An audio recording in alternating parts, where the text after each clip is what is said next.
Bismillahirrahmanirrahim. Alhamdulillahilladzi arsala rasulahu bil hudanil qawim. Muhammadin natiqa bilisani rabbih kullu asalukum alaihi ajran ila al-madata fil qurba wa ma qaluhu inna illa wahyun yuha. Wassalatu wassalamu ala hadzal nabiyil azim. Allahumma shalli ala Muhammad wa ala ali sayyidina Muhammad. Allahumma inna nasta'udi'uka man qara'nahu aw naqra'u fi hadzal majlis wa ma qablahu ma ba'du fi hadzal majlis.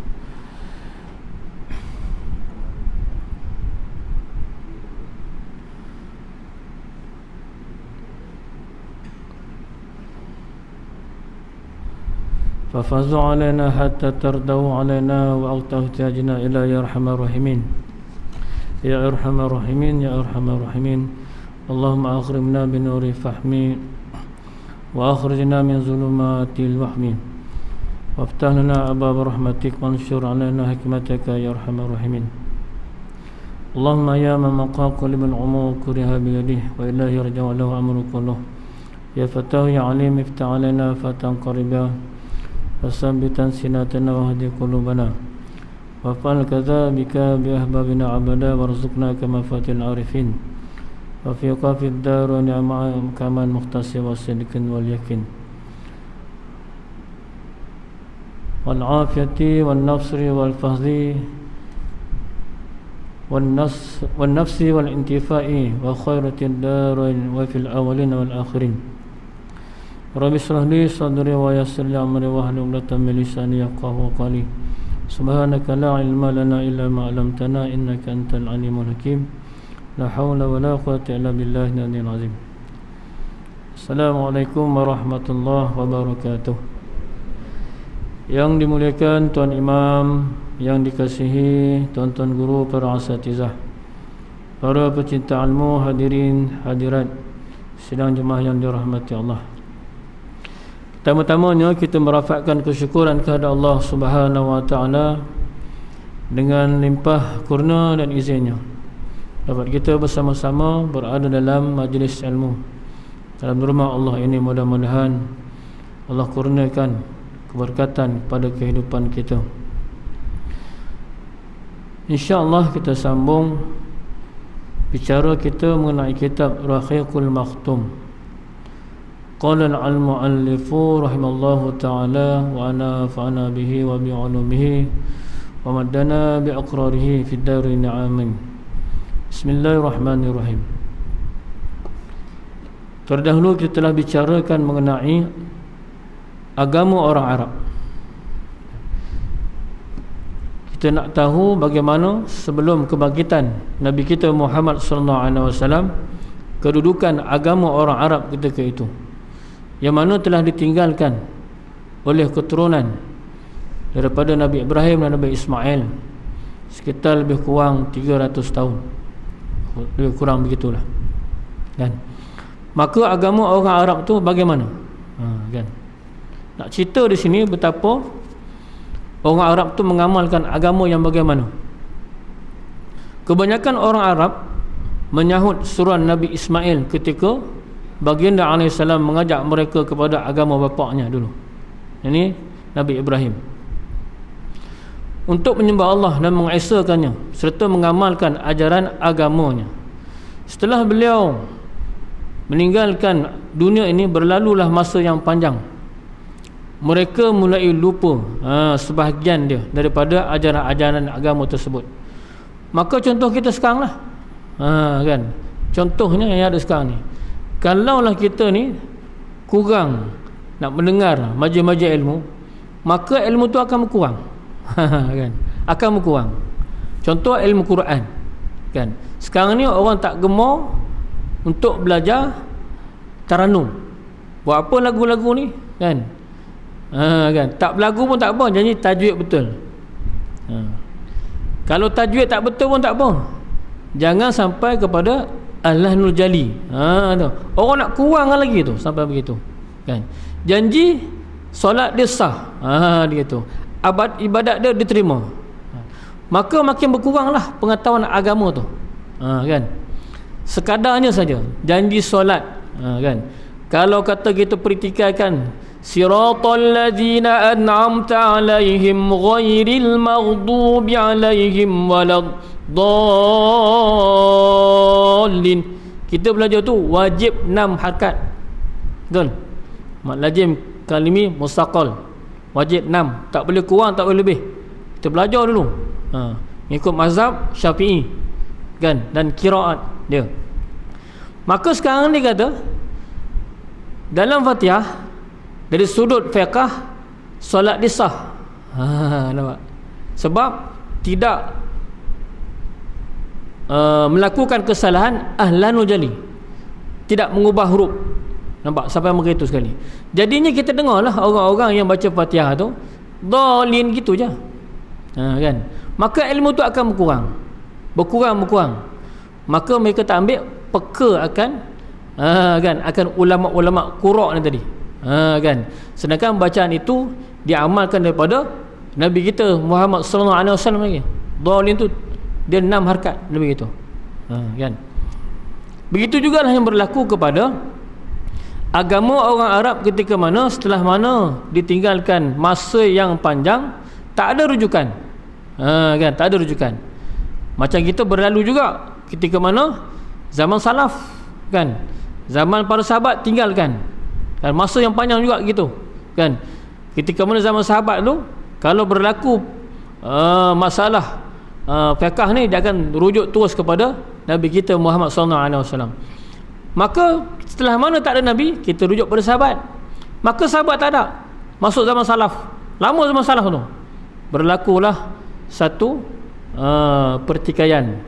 Mereka nak mentakwil yang dikatakan yadur rahman, tangan Allah tu apa dia, yadullah tu apa dia, tangan Allah, Allah bertangan. Maka ulama datang, tak? Ulama datang membetulkan yadur rahman tu kuasa Allah kan. Maka tidak berlaku kepada yang dikatakan agama orang Arab yang mana ditinggalkan setelah lama, sehinggalah tiba satu zaman, iaitu zaman Amr bin Luhai, pemimpin Bani Khuza'ah ni. Amr bin Luhai ni dialah orang yang popular ketika itu, yang membawa ajaran agama Nabi Ibrahim, sehingga kan orang ni menganggap dia ni sebagai ahli abid, ahli agama. Kan?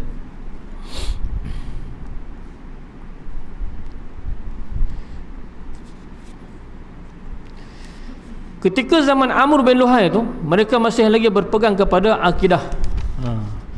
Sampailah zaman Amr bin Luhai, seorang yang banyak melakukan kebaikan, sedekah dia memelihara hal-hal agama ni. Amr ni tadi dia anggap dia ni seorang ulama dan juga wali yang mulia. Maka ketika mana orang menyanjung dia ni, tiba-tiba dia ada keinginan nak pergilah, dah berziarah, pergi ke bumi Syam. Bumi Syam ni kita dah cerita dah dulu tak, betapa bumi Syam ni tempat orang-orang yang melahirkan ulama-ulama di situ, dan para anbiya pun ramai di situ. Ketika di sana dia melihat penduduk Syam menyembah berhala. Kan, dia pergi tengok-tengok penduduk Syam ni menyembah berhala, sedangkan tempat dia tak ada. Kan, apa sangkaan dia, sangkaan Amr ni? Rupa-rupanya Amr ni sebabnya dia punya pegangan agama dia ni kurang kan, kurang mantap, tidak ada rujukan. Hanya dia bawa saki-baki peninggalan Nabi Ibrahim dulu je, sikit-sikit saja kan. Ulama ketika itu tak ada nak rujuk, dia seorang-seorang dia je. Maka dia ni telah menganggap apa yang dilihatnya itu sebagai suatu yang baik, dan menyangka ini adalah suatu kebenaran, memandangkan Syam ni merupakan tempat para rasul. Nampak, dia sangka gitu. Macam kita lah, kita mana boleh sangka-sangka. Kan, dia agama ni kena menuntut, kena ada ilmu dia. Macam solat juga, solat tak boleh direka-reka. Maka inilah yang berlaku kepada Amr ni tadi, Amr bin Luhai ni. Sampai di Syam, bila mana tengok orang menyembah berhala, disangka ini perbuatan yang baik. Kan, sebab tempat ni tempat ulama. Kan, dia nak tanya malu. Kan, dia sangka je, oh ni bagus ni kan, sebab ramai orang sembah. Dia gitu kan, dia punya pengaruh tu ramai. Jadi kita nak tanya pun, kalau tak betul mestilah sikit orang ikut. Dia gitu. dan menyangka ialah suatu kebenaran, memandangkan Syam merupakan tempat para rasul dan ahli kitab yang diturunkan. Apabila kembali ke Mekah, Amru bin Luhan membawa berhala bernama Hubal. Hubal ni yang power lah. Kan, dia kita ni setiap perjalanan kita, contoh pergi Mekah lah, kan, kawan-kawan saya pergi Mekah dulu, dia beli batu. Walaupun pada asal awal dia beritahu pesan lah, sampai kat Mekah ni jangan beli batu tu, jangan sampai taksub sangat. Dia beli banyak batu dia, sampai habis beratus dolar batu tu bawa balik. Kan, dia punya taksub tu. Sana tu dia ada satu pertunjukan batu dia, tiba-tiba keluar cahaya, kan, merah tukar hijau. Kan, ada sampai terpengaruh kita. Dan kita tengok benda-benda yang ada kuasa tu, kita mulalah, kan, akidah kita tu. Kita sangka tu benda tu baik. Kadang-kadang kita nilaikan dengan amalan kita. Oh, aku ni sebab mungkin Allah bagi anugerah kat aku ni. Ni masalahnya, kan. Aku bangun malam, zikir, puasa ni, ni Allah bagi kelebihan kat aku ni kot. Alamak. Ini masalah. Masalah amalan ni. Kan. Jangan sangka-sangka macam tu, tuan-tuan. Sangka macam tu bahaya, tuan-tuan. Bahaya. Jangan sangka macam tu. Sangka kita ni, ketika mana Allah berikan satu kebaikan, alhamdulillah, cukup lah. Jangan doa reka-reka. Nanti lain jadi dia. Kan, lain jadi dia. Amalan ni akan membawa kita ke syurga Allah nanti, akan dipertaruhkan di hadapan Allah. Bagaimana solat kamu? Kan, bagaimana solat kamu? Sedangkan dosa-dosa kamu banyak. Kalau kita bicara pasal dosa, kan, pernah ditanya kepada Nabi kita Muhammad sallallahu alaihi wasallam. Nabi kata apa? Man qala ilaha illallah Muhammadur Rasulullah dakhala jannah. Kan, barang siapa yang mengucapkan kalimah la ilaha illallah Muhammadur Rasulullah masuk surga. Lalu sahabat datang bertanya, wa in zana wa in syarak. Bagaimana dia berzina? Bagaimana dia mencuri? Nabi kata, wa in zana wa in syarak. Kan, walaupun dia berzina atau mencuri, dia masuk surga kalau dalam kalimah la ilaha illallah. Itu yang pertama. Itu sebablah kita ni, tapi di sana dia ada transit dia. Kan, orang-orang yang macam ni buat dosa besar ni, dia akan di tempat transitnya. Itu sebablah selepas solat kita ni disunatkan baca banyak-banyak Allahumma ajirna minan nar, banyak-banyak 7 kali, kan, Allahumma ajirna minan nar, supaya kita tak ditransit lama sangat di sana nanti. Kan, kita ni banyak dosa, tuan-tuan. Kan, kemudian Nabi kata, bagaimana sahabat kata, bagaimana ya Rasulullah orang yang bertaubat? Orang yang bertaubat pada dosa-dosa besar. Kan, maka Nabi kata apa? An-naibu min zambi kama la zambalah. Orang yang bertaubat dari dosa yang lalu ni seumpama seperti dia tak pernah berbuat dosa, bersih. Ini orang yang bertaubat, hebat. Kan, sehingga kan kalau tengok dalam Quran, allazina tabu, kan, sesungguhnya orang yang bertaubat tu ila man taba wa amana, sampai dia beriman, wa amila amalan soleh, dia mengamalkan amal-amal soleh. Ulaika yubaddilullahu syai'an lahum syai'atihim. Semua dosa-dosa mereka yang masa lalu tu digantikan dengan kebaikan. Kan, dosa-dosa tu digantikan dengan kebaikan. Ini orang yang bertaubat. Kan, yubaddilullah, kan, yubaddilullah tu dosa-dosa mereka yang masa lalu. Bukan saja perbuatan dosa yang dihapuskan, malah perbuatan dosa tu dijadikan sebagai hasanat. Kan, kebaikan-kebaikan. Siapa di antara kita ada buat dosa, tuan-tuan? Tak? Kan, nak cerita dia. Cuma bertaubatlah. Tak, bertaubat kepada Allah Subhanahu Wa Taala. Kan, kalau nak hitung dosa ni banyaklah dosa, kan.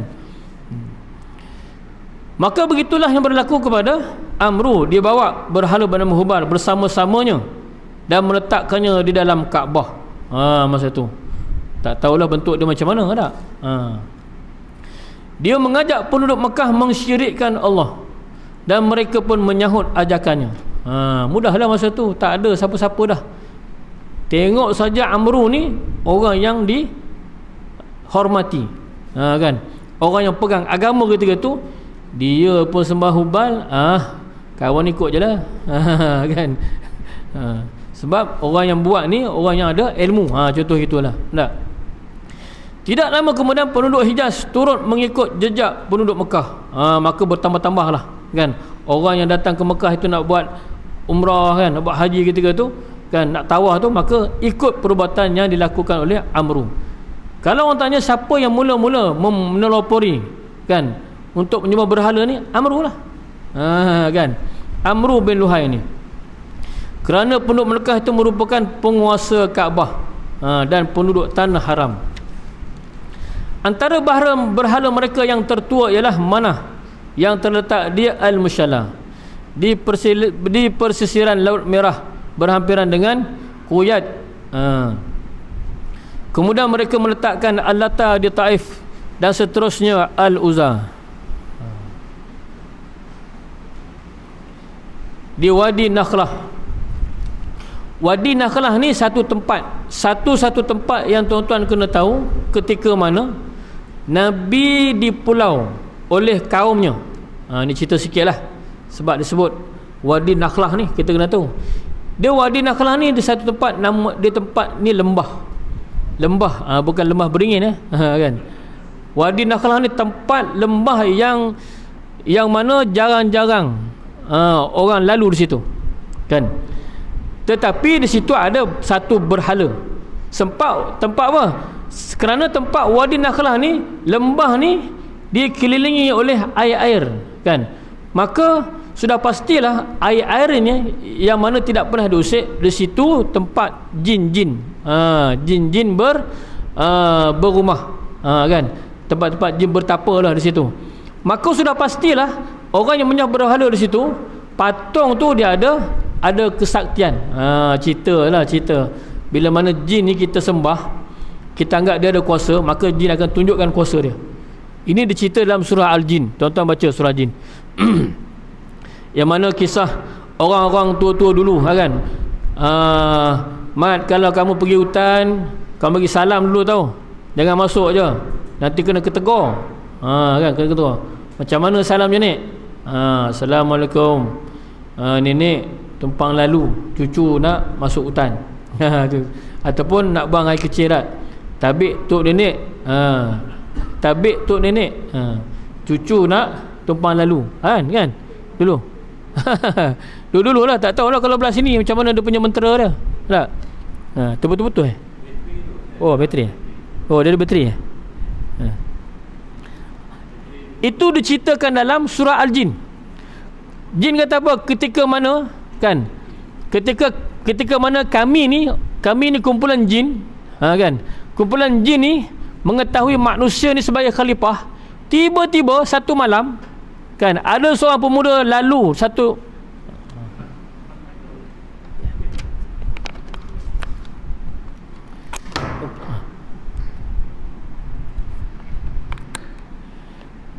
malam pemuda datang tiba-tiba sampai satu tempat tu, dia berkata, dia memohon kepada kami. Kami ni jin tak ada buat apa, dia tiba-tiba memohon kepada kami, wahai jin yang menunggu di sini, kan, berikan kami ni keselamatan. Maka ketika itu kami menunjukkan kekuasaan kami. Kan, ini jin ni. Sebenarnya jin ni takut pada manusia, tapi sebabkan jin manusia telah membesarkan jin tu, maka inilah peluang kami untuk menyesatkan manusia. Kan, jin ni ada juga kan, ada di kalangan mereka ni yang golongan yang untuk menyesatkan manusia kan, untuk meninggalkan agama Allah ni. Sedangkan pada asalnya jin ni dia salut pada manusia ni. Nak cerita pasal Lembah Nakhlah tadi. Lembah Nakhlah ni ketika mana Nabi di pulau, berlaku satu perang yang lama. Nabi di pulau tak makan tak minum kan, pernah ada kan, iaitu Harbun Basus Harbun Mu'az, perang ni disebut dalam hadis. Kemudian Nabi ni kematian isterinya dan 4 saudara dia, maka pergilah dia ke Taif.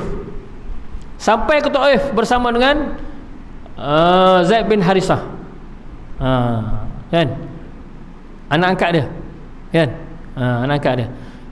Di situ ketika tu anak angkat dia benarkan lagi, kan. Maka sampai di Taif mengharap bantuan daripada pembesar-pembesar di sana, tak dapat. Malah Nabi dikata gila dan ditutup telinga, tak mau dengar ucapan Nabi ni. Pejam mata dia halau Nabi. Maka Nabi dia baling batu. Maka setelah Nabi dibaling batu, cedera Nabi kan, berdarah-darah, sampailah satu kebun tamar kepunyaan musuh Nabi, Rabi'ah. Kan Rabi'ah ni, Rabi'ah anak kepada Hindun ni tadi kan, yang mana mereka ni telah memakan hati Saidina Hamzah. Kan Hindun ni tadi musuh Nabi sebelum Islam lagi kan. Maka duduk di situ 10 hari. Selepas 10 hari maka Nabi bergerak untuk kembali ke Mekah melalui Wadi Nakhlah ni tadi. Maka Nabi telah singgah di Wadi Nakhlah, berdoa di situ pada malam hari dan membaca beberapa ayat Al-Quran, sehingga kan 12 ekor jin memeluk agama Islam dengan Quran saja. Kan jin ni kalau dengar Quran, itu alam jin lah. Dia punya, sebab jin ni dia adalah makhluk yang tak mudah lupa. Beza dengan manusia. Manusia ni nasi kan, mudah lupa kan. Jin dia tak mudah lupa. Dia ingat apa yang Nabi keluar baca tu, dia tersentuh hati dia. Maka kumpulan ketua jin ni masuk Islam dan diikutlah dengan pengikut-pengikut dia 12 ekor jin. Diceritalah dalam sirah tu, nak cerita. Ini tempat Wadi Nakhlah ni tadi. Kan. Ketiga-tiga berhala ini merupakan berhala mereka yang terbesar. Apa dia? Tadi Hubal, apa itu? Al-Uzza, kemudian Manah. Kan tiga ni adalah merupakan berhala yang terbesar. Orang kata main power lah. Cerita dia kan. Kan berhala yang orang kata ada sejarah-sejarah dia. Ketiga tu.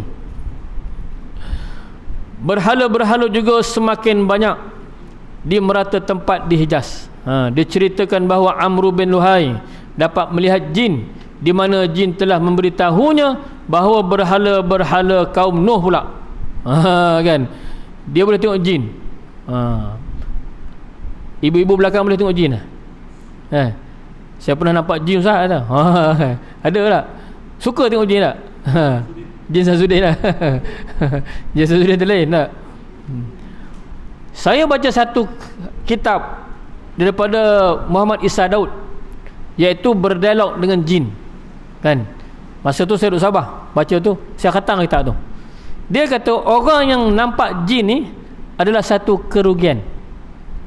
Ini bukan Muhammad Isa Daud cakap, bukan Syekh Muhammad Isa Daud cakap. Yang cakap tu orang yang dimasuki jin.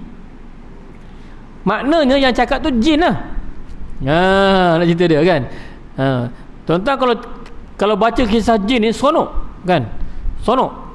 Kita ada ilmu, barulah kita yakin bahawa manusia ni yang teragung di sisi jin ni. Rupa-rupanya jin ni lemah kan. Dia kata kalau orang manusia ni boleh tengok jin adalah satu kerugian, dia kata. Kan. Sebab orang yang boleh tengok jin ni disifatkan oleh jin tu sebagai manusia yang lemah. Ni jin beritahu. Kan, jin beritahu. Kerana itulah orang yang boleh tengok jin ni dia takut. Kan? Orang yang takut saja boleh tengok jin, tapi orang yang kuat susah nak tengok jin. Kan? Susah nak nampak jin. Tengok jin, tengok dia pun dia lari. Kan? Sebab dia kuat. Hanya orang lemah saja. Kita kata beruntung boleh tengok jin. Tak? Ini terbalik tak? Terbalik. Maka Amru ni dia boleh lihat jin dan jin tu beritahu. Dia kata ada berhala-berhala pada zaman kaum Nuh, iaitu Wad, Suwa, Yaghut dan Nasr yang tertanam di Jeddah. Jauh tu kan Jeddah. Lalu dia pun pergilah dan mencarinya. Nampak? Sebab apa dia pergi mencari? Sebab dia dah sangka bahawa berhala-berhala ni ada kuasa. Kan? Kita begitu juga kan. Kalau kita buat sesuatu benda tu jadi, kan, kita pun yakin lah. Tak? Orang minta ubat kat kita kan, baca mentera kan, lepas tu jadi sembuh penyakit tu. Kan, apa lagi ramai lah orang datang jumpa kita, maka keyakinan kita pun naik. Begitulah juga yang berlaku kepada Amr bin Luhai ni. Kan, maka bertambah-tambahlah berhala ketika itu. Maka semakin banyaklah kesyirikan-kesyirikan. Boleh katakan seluruh penduduk Mekah tu mensyirikkan Allah Subhanahu Wa Taala. Maka setelah mana ditemui, dia membawa berhala-berhala itu ke Tihamah. Apabila tiba musim haji, dia memberikan berhala-berhala itu pula kepada kabilah-kabilah untuk dia bawa pulang sebagai sagu hati, goodies. Kan? Kan kita goodie dapat telur makan Maggi ke apa kan, dia bagi berhala. Kan, bagi berhala, ada power tak? Maka dia bawa pulang oleh kabilah-kabilah ni untuk disambungkan dia punya ajaran itu tu supaya disembah. Pulang ke kampung halaman masing-masing, akhirnya mereka memenuhkan Masjidil Haram dengan berhala-berhala. Ketika Rasulullah SAW menawan kota Mekah, didapati ada lebih 360 berhala, dan setiap berhala tu macam-macam tugas dia. Kan, macam-macam, tak sama.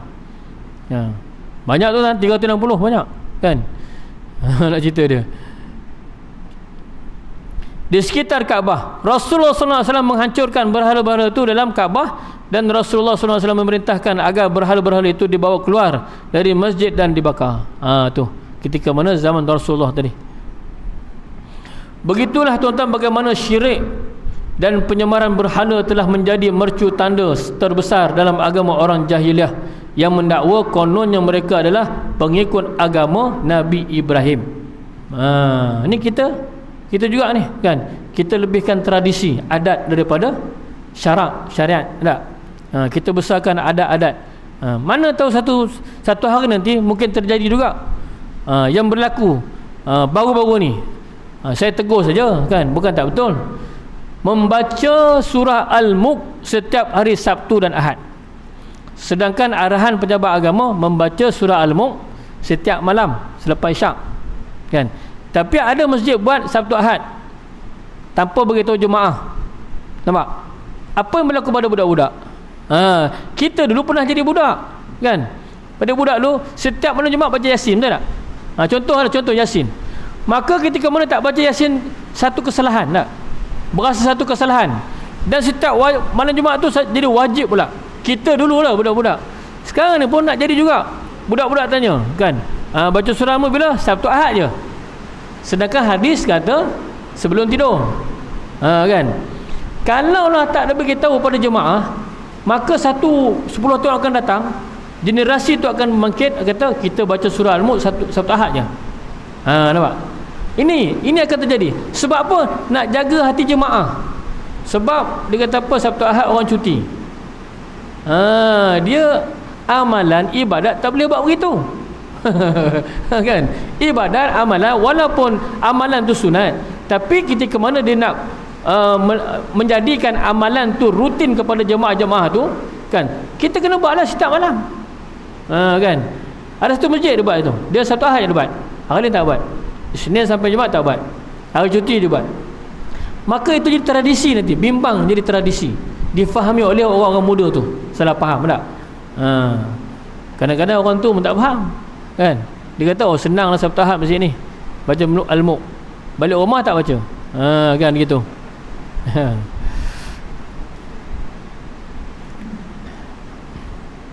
Orang Arab mempunyai adat resam dan tradisi dalam penyembahan berhala. Kebanyakannya adalah hasil rekaan Amru dan bin Luhai. Bila mana dia ni bawa satu ajaran, maka dia akan reka. Kan, sedangkan ajaran Nabi Ibrahim tu dah ada dalam fikiran dia, hati dia, dan sedikit-sedikit banyak pada masyarakat situ. Ajaran zaman Nabi Ibrahim, tiba-tiba dia buat ajaran baru tanpa dia menuntut ilmu, dia bawa saja. Sebab apa? Dia tengok orang tu senang je, sembah je bahala tu. Maka dia reka lah supaya ajaran tu menjadi grand lagi. Kan, menjadi orang kata trademark kan, menjadi orang kata sembah berhala tu adalah perbuatan yang tidak salah. Maka direka lah macam-macam kerekaan-rekaan tu. Di antaranya tradisi mereka dalam penyembahan berhala itu ialah mereka beriktikaf di hadapan berhala-berhala. Duduk depan berhala beriktikaf. Nampak? Beriktikaf. Tuan-tuan bayangkan duduk beriktikaf. Maknanya dia anggap berhala tu memang Tuhannya. Cerita dia kan.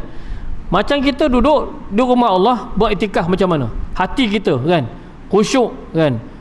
Kita hayati bacaan zikir-zikir kita kan, kita kenang dosa-dosa kita kan, supaya untuk hampir kepada Allah. Gitu kan.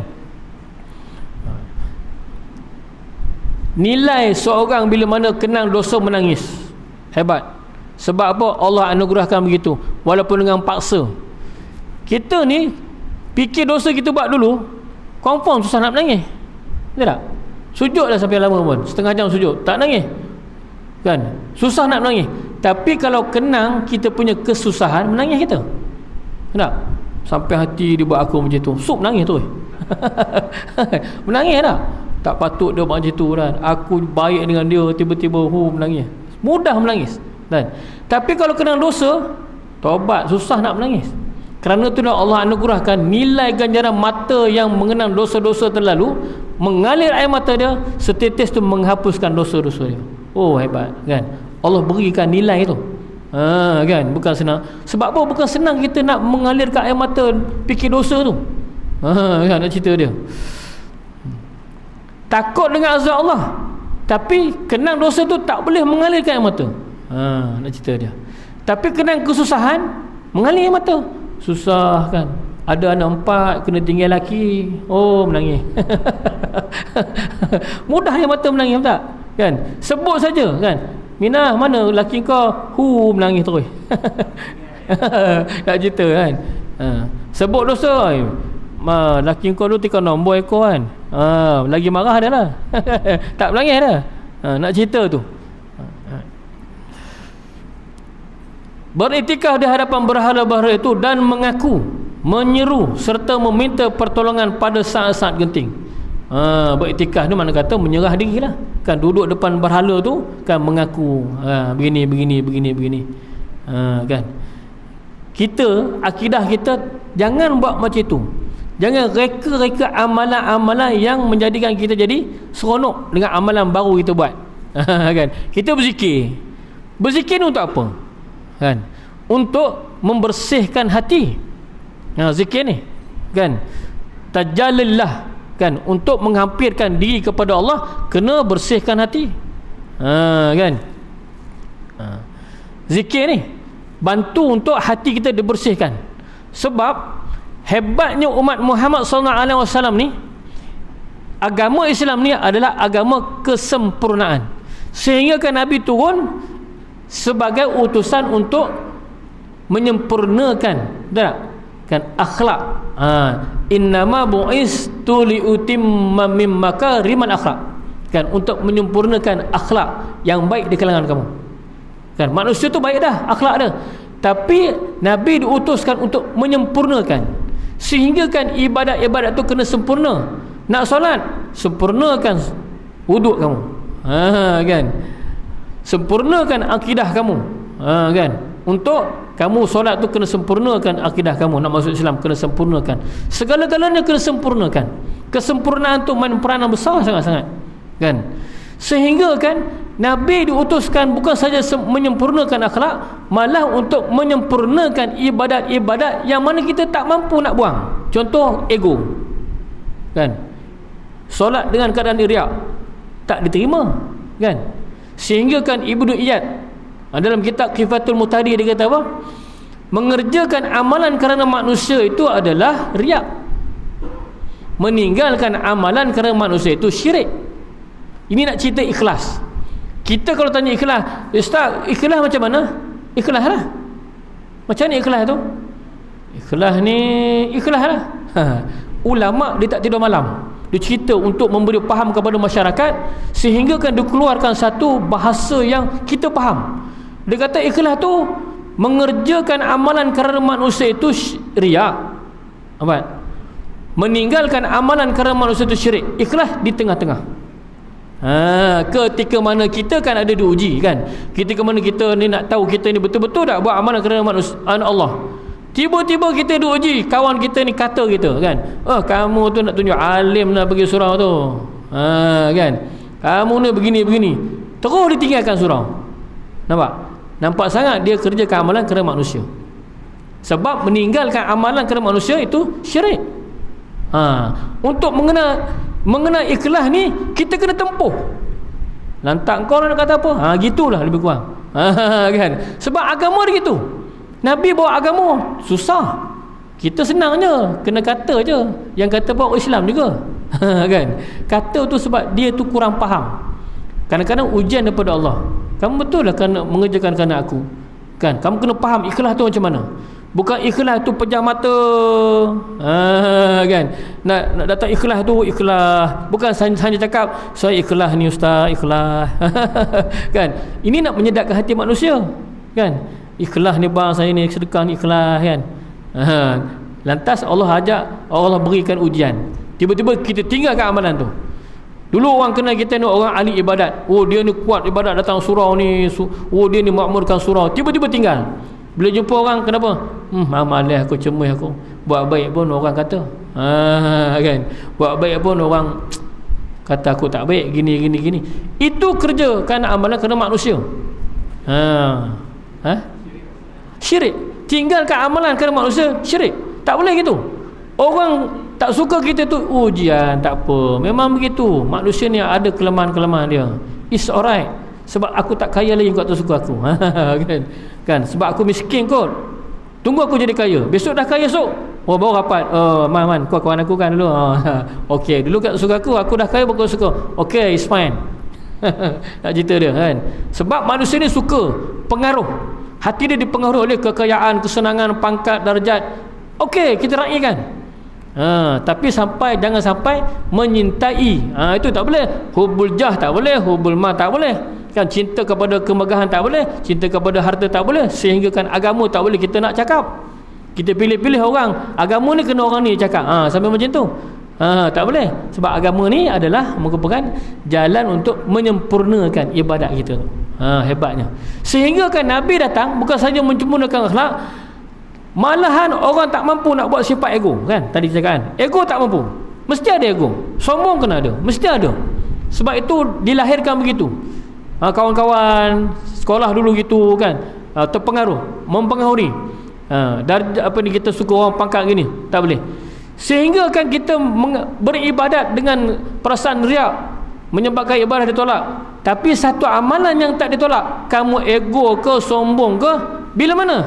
Bila kamu bersolawat kepada Nabi kita Muhammad sallallahu alaihi wasallam. Hebat tak? Kan? Allahumma salli ala Muhammad wa ala ali Muhammad. Kamu orang sombong ke, orang ego ke, selawat ni menyelamatkan kamu sok. Kan? Aku beri syafaat. Bukan saja kamu selawat, malah Allah berselawat, malaikat berselawat. Nampak? Hebatnya Nabi kita ni Muhammad sallallahu alaihi wasallam. Duduk dalam majlis kita bicara pasal manusia agung ni. Oh hebat sangat-sangat. Cerita dia hebat sangat-sangat. Kan? Dalam masa kita tu berselawat pada Nabi, hebat. Naik pahala berselawat tu sehingga kan malaikat tak boleh nak kira. Malaikat tugas kira hujan tak boleh nak kira. Oh hebat. Pahala Allah beri kepada umat yang berselawat kepada Nabi kita Muhammad sallallahu alaihi wasallam. Selawat saja. Bukan payah keluar duit. Kan? Selawat saja. Allahumma salli ala Muhammad wa ala ali Muhammad. Ringkas tu cukup lah. Jangan bawa Sayyidina, nanti kita jadi jemu. Sebab kita ni manusia ada perasaan jemu beramal. Kita buat yang ringkas-ringkas. Allahumma salli ala Muhammad wa ala ali Muhammad. Sharp, kan? Sharp and sharp. Gitulah, kan? Ringkas je. Cerita dia. Sebab dengan berselawat akan membantu hati kita menjadi bersih, kan? Bersih dibersihkan dengan selawat. Allah bantu kita, kan? Kamu orang yang sombong akan mengenal diri kamu supaya tak sombong dengan harta, kan? Tengok pelayan Nabi kamu Muhammad sallallahu alaihi wasallam, dia baling batu, kan? Dia tak ada apa, kan? Mati, wafat Nabi tak ada apa tinggal, kan? Dia tinggalkan Al-Quran dan Sunnah saja untuk kamu, kan? Betapa sayangnya Nabi kepada umatnya, kan? Bagaimana sebelum wafat dia ceritakan, beruntunglah umat yang akan datang ni, dia tak kenal aku tapi cinta pada aku. Oh beruntunglah. Nabi cakap kau beruntung, memang kita untunglah. Kan? Untung macam mana tak tahulah. Tunggulah kita bertemu esok dengan dia, kan? Mudah-mudahan kita termasuk dalam golongan orang yang Nabi yang katakan itu. InsyaAllah. Mereka berdoa kepada berhala-berhala itu untuk menunaikan hajat mereka dengan kepercayaan bahawa berhala-berhala itu akan menjadi syafaat di sisi Allah serta mencapai apa yang mereka ingini. Nampak? Disebut menyapaikan hajat di sisi Allah. Berhala-berhala tu, maknanya berhala tu dijadikan perantaraan. Kerana itulah akidah mereka ni nak masuk agama Islam susah, kan? Dia susah nak tinggalkan agama itu sebab kami bukan sembah berhala. Kami jadikan berhala ni perantaraan. Mereka tak tahu berhala ni bukan ada kuasa. Sebab yang dapat kuasa, yang dijadikan kuasa tu datang daripada ni makhluk bernama jin ni tadi. Kan, sebab telahlah dia ambil berhala-berhala di tempat-tempat yang orang kata memang dikatakan ada puaka lah. Saya datang perhatian, mohon maaf atas kekurangan dan kekhilafan. Kita sudah dengan tasbih kifarah musram nas. Subhanakallahumma hamdika asyhadu an la ilaha illa anta astaghfiruka wa atubu ilaik. Bismillahirrahmanirrahim. Wal 'asri innal insana lafi khusr illa allazina amanu wa 'amilus solihati wa tawassaw bil haqq wa tawassaw bis sabr. Assalamualaikum warahmatullahi wabarakatuh.